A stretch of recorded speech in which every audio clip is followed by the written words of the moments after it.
If you've been working with Kubernetes for a while, you know the drill. We all start our journey by mastering the basics, right? We spend hours learning about pods, deployments, services, ingress, and Helm charts. And hey, that's fantastic for getting things off the ground. But here's the secret that nobody really tells you. When your system starts to truly grow, those basic building blocks aren't what will keep you awake at night. The real challenge, the true trial by fire, begins when you actually have to scale up. Just picture this massive scale jump for a second. Imagine your cluster growing from a totally manageable 10 pods to a massive 1,000 pod enterprise environment. Suddenly, you aren't just managing a few containers anymore, you're managing maybe 50 engineers spread across 20 development teams, pushing 500 different applications. At this scale, the entire paradigm shifts, and literally everything fundamentally changes about how you must operate your environment. Here's a fascinating reality about this. A lot of enterprise Kubernetes projects fail, but it's rarely because Kubernetes itself is unstable. Instead, the headaches almost always boil down to two incredibly frustrating questions. Who can do what, and what exactly just happened? The failure usually comes from a lack of strict governance to stop errors and a total lack of deep system visibility to see problems when they inevitably do occur. To really understand the danger here, let's look at what happens when developers just have free rein. A single engineer's typo or quick shortcut can be absolutely catastrophic. Imagine someone deploying a YAML file and just slapping privileged true on it. That container suddenly gets host root access, network access, and kernel access, acting as the perfect springboard for a hacker. Or what if someone sets CPU requests to 0? That single pod can eat up an entire worker node, totally starving every other application. Even using image latest means you deploy version A today and version B tomorrow, leading to completely unpredictable results in production. Without guardrails, you are literally one YAML misconfiguration away from a total cluster meltdown. So, to solve this chaos, we're going to follow a structured roadmap today. We'll cover policy management, look at OPA versus Kyverno, dive into deep observability and distributed tracing, explore OpenTelemetry, and wrap it all up with the ultimate enterprise blueprint. Let's dive right into our first pillar, policy management and automated governance.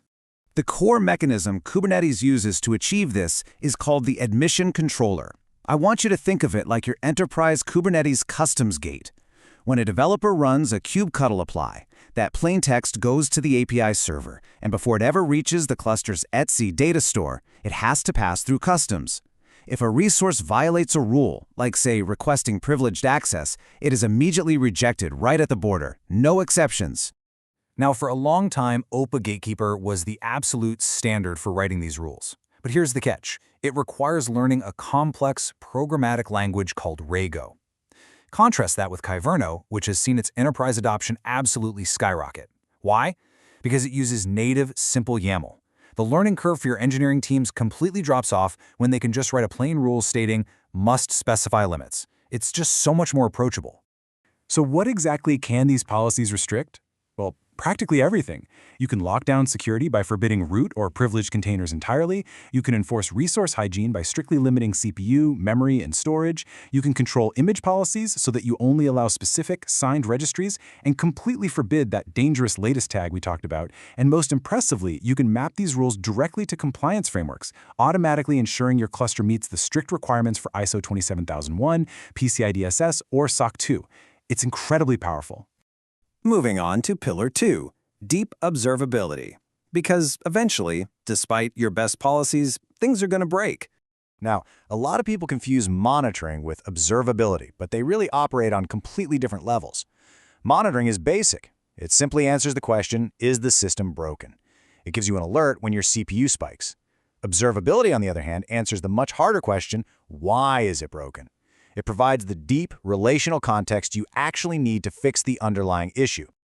To answer that why, the industry relies heavily on the 3 pillars of observability, which map to the dominant open-source tools out there. First, we have metrics, your numerical data like CPU and memory usage, typically handled by Prometheus and Grafana. Second, we have logs, your text-based records of errors and timeouts, centralized by tools like FluentBit and Elasticsearch or OpenSearch. And third, we have tracing. This is the absolute most critical capability in a microservices world, and it's handled by tools like Jaeger and OpenTelemetry. Let's make this concrete. Imagine this scenario. A user clicks a button on your app, and the request takes 5 excruciating seconds to complete. You look at your metrics, CPU is totally fine. You check your logs, no error messages anywhere. So, Where exactly is the bottleneck? Without tracing, you are completely in the dark. It's a total mystery. And this brilliantly illustrates the absolute superpower of distributed tracing. By following the request as it hops across the network, we can actually break down that 5-second delay. We can see that the front end took 50 milliseconds, the gateway took 30, the user service took 20, and boom, the order service took 4.8 seconds to query the database. Tracing pinpoints exactly where the delay is hiding, turning what felt like an impossible mystery into a highly targeted fix. Up next, let's talk about unifying the chaos with OpenTelemetry. Historically, managing all this observability data has been a massive headache because you had separate, disconnected tool chains for metrics, logs, and traces. That is exactly where OpenTelemetry comes in, and it represents one of the biggest trends in cloud-native architecture right now. Instead of juggling multiple agents everywhere, OpenTelemetry gives you a single, unified pipeline. Your application talks to one OpenTelemetry SDK, which sends data to one OpenTelemetry collector. That single collector then intelligently routes your unified metrics, logs, and traces to whichever backend platforms you prefer, whether that's Grafana, Prometheus, Yager, or OpenSearch. It just drastically simplifies your entire architecture. All right, bringing it all together, the enterprise Kubernetes blueprint. In a truly mature architecture, the journey starts with your developers pushing code to a Git repository, which naturally triggers the CI/CD pipeline. But before that code ever touches the actual production Kubernetes cluster, it must survive policy validation. This is where tools like Kyverno or Gatekeeper step in to act as the bouncer, ensuring absolutely no catastrophic YAML files are allowed through the door. Once those safe, compliant resources are actually running inside the cluster, our second pillar takes over.